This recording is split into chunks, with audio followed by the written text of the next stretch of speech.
Live NFL trivia every Tuesday night on Twitch at 9 p.m. Eastern. Come show off your football knowledge and have a chance to win cash prizes. Check the link in the description to find out more. And now, on with our feature presentation.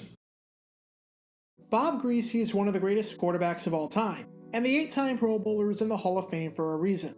But perhaps the best year of his entire career came in 1977. At the age of 32, against all odds, Griese threw 22 touchdown passes, which was the most in all of football. Not only did he lead the league in touchdowns for the first and only time in his career, but he led the league in passer rating for the first and only time, posting an 87.8 rating. And he became the first Dolphin to ever receive the Burt Bell Award, given to the top player in football. The 1977 season, especially after a disastrous 1976 campaign, was shockingly good. But what you might not know is that it almost never happened, because that offseason, Bob Griese was moments away from getting traded to the San Francisco 49ers. It seems hard to picture this Dolphins legend in any other uniform, but that's almost what happened. And if that isn't hard enough to believe, the reason the trade was declined was because the 49ers said no. This is the crazy story behind how Bob Griese was almost traded to San Francisco. Before I talk about the trade, we need some context as to just who Bob Griese is, because it will help us to understand the magnitude of what was potentially about to happen. In 1966, the Miami Dolphins were an expansion team who struggled heavily, going 3-11 in their first year. And a big reason why they stunk, aside from the fact that most expansion teams stink in year one, is because they had terrible play at the quarterback position. Miami threw more picks than any team in the AFL, while throwing the second fewest yards and third fewest touchdowns. They started 4 different players at quarterback, but between John Stofa, Rick Norton, the coach's son George Wilson, and Dick Wood, the Dolphins struggled heavily. With that, in 1967, the Dolphins spent their first-round pick on Purdue quarterback Bob Griese. To say that this pick worked out would be an understatement. Right off the bat, Griese made his presence felt in the AFL, being named an All-Star in each of his first 2 seasons. And in 1970, once Don Shula arrived and took over the head coaching duties, Griese was the quarterback who helped take Miami from a perennial bottom feeder to a consistent contender. The Dolphins made their first playoff appearance ever in 1970, and in 1971, led by Griese's incredible season where he finished second in the NFL in passing touchdowns and was named a first-team All-Pro, made it to their first Super Bowl in franchise history. The legacy and the storied career of Bob Griese only continued to grow from there. In 1972, he was the starting quarterback at Super Bowl VII, when the Dolphins not only won their first Super Bowl in franchise history, but became the first and only team in the Super Bowl era to finish the season undefeated.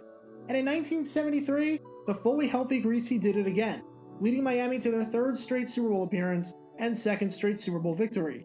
He only threw 1 incomplete pass at that Super Bowl. By 1974, Griese was well in the middle of putting together a Hall of Fame career, and cementing himself as an early legend of the Dolphins franchise. He had 6 Pro Bowl appearances, 3 AFC titles, and was consistently one of the top quarterbacks in all of football. For some perspective, the average passer rating from 1971 to 74 was 64.4. Over that stretch, his was nearly 20 points higher at 83.9. Unfortunately, as Griese hit his 30s, things seemed like they were on the decline, and it seemed like Father Time would win again. The 1975 season was a weird one for Miami. While they went 10-4, they missed the postseason, but for the most part, Griese played well. He wasn't spectacular by any means, but he got the job done when he was healthy. However, during a game against the Baltimore Colts, Griese broke his toe and missed the final 4 games of the year. And in 1976, everything looked awful. Griese threw more picks than touchdowns for the first time since 1970. He threw a touchdown on just 4% of his passes, which was the worst percentage of his entire career. He took a sack on nearly 10% of his dropbacks, which was the worst percentage since 1970. His vision was getting worse, to the point where Griese would famously get glasses the following year. I talked about that in a previous video of mine, which you can learn more about by clicking the card in the upper right corner. Over the final 9 games of the year, he threw just 7 touchdown passes. And the Dolphins were uncharacteristically bad. The 1976 season was the first time ever that head coach Don Shula had a losing record, as the team went 6-8. Griese lost his final 4 starts, and in the season finale, a 29-7 loss to the Vikings, he went 3 for 11 with 30 yards passing, no touchdowns, and a passer rating of 1.7. Things were looking so bad for Griese that at one point during the end of the season, Jimmy the Greek went on the NFL Today and proclaimed that Don Shula was ready to move on from Griese, and that Griese was in serious danger of losing his starting job. Now, Griese denied being worried, and he bashed the report entirely, saying you've got to consider the source. Jimmy the Greek is there to predict upsets and say things that are going to surprise people. He's got to come up with something unusual.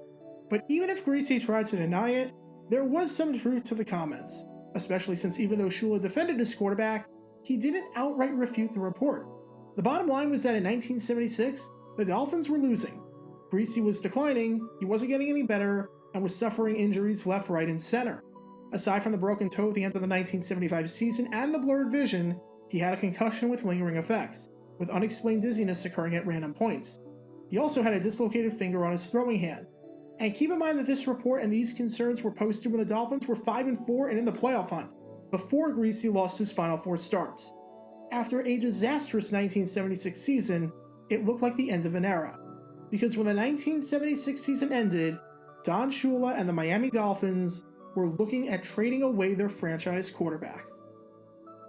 There's something that I haven't mentioned yet that is significant to this story that may have contributed to the decline of Bob Griese during that 1976 season.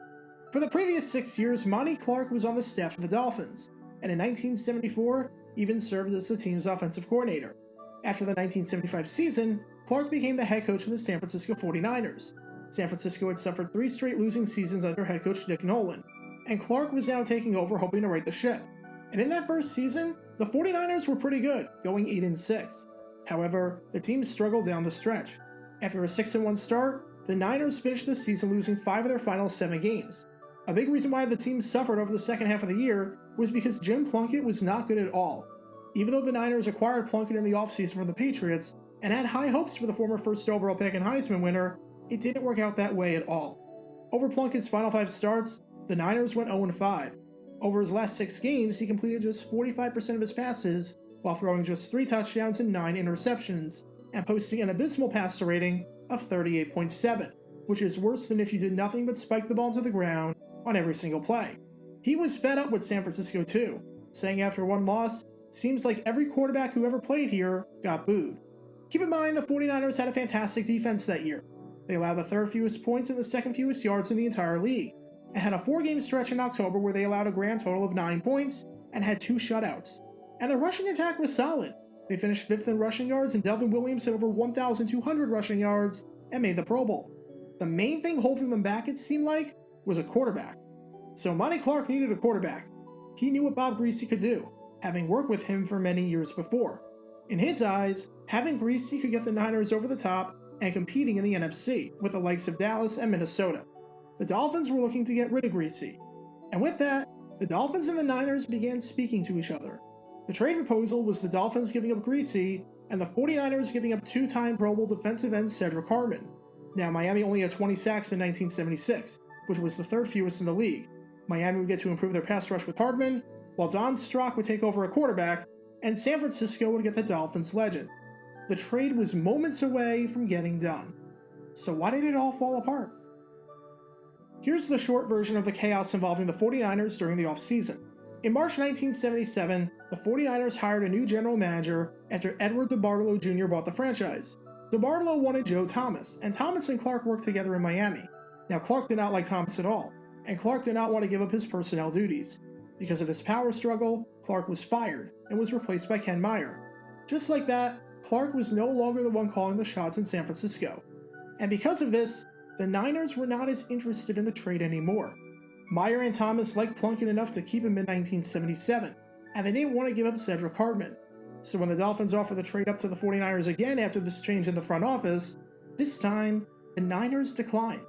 The reason that Bob Griese stayed in Miami wasn't because Shula and company believed in him, but rather because San Francisco didn't.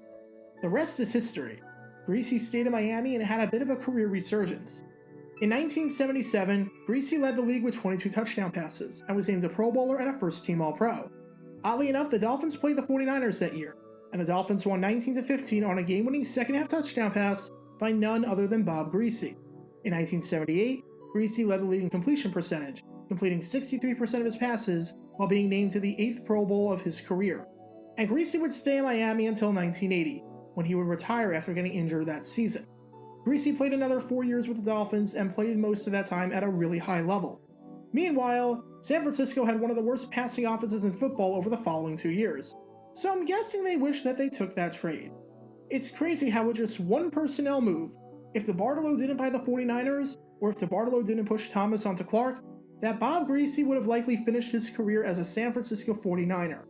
However, this personnel move turned out to be an absolute lifeline for Don Shula and company, because Griese's resurgence in that offseason not only led to the Dolphins posting more winning seasons and making more playoff appearances, but led to him cementing his legacy as one of the greatest players, if not the greatest player, in the history of the franchise.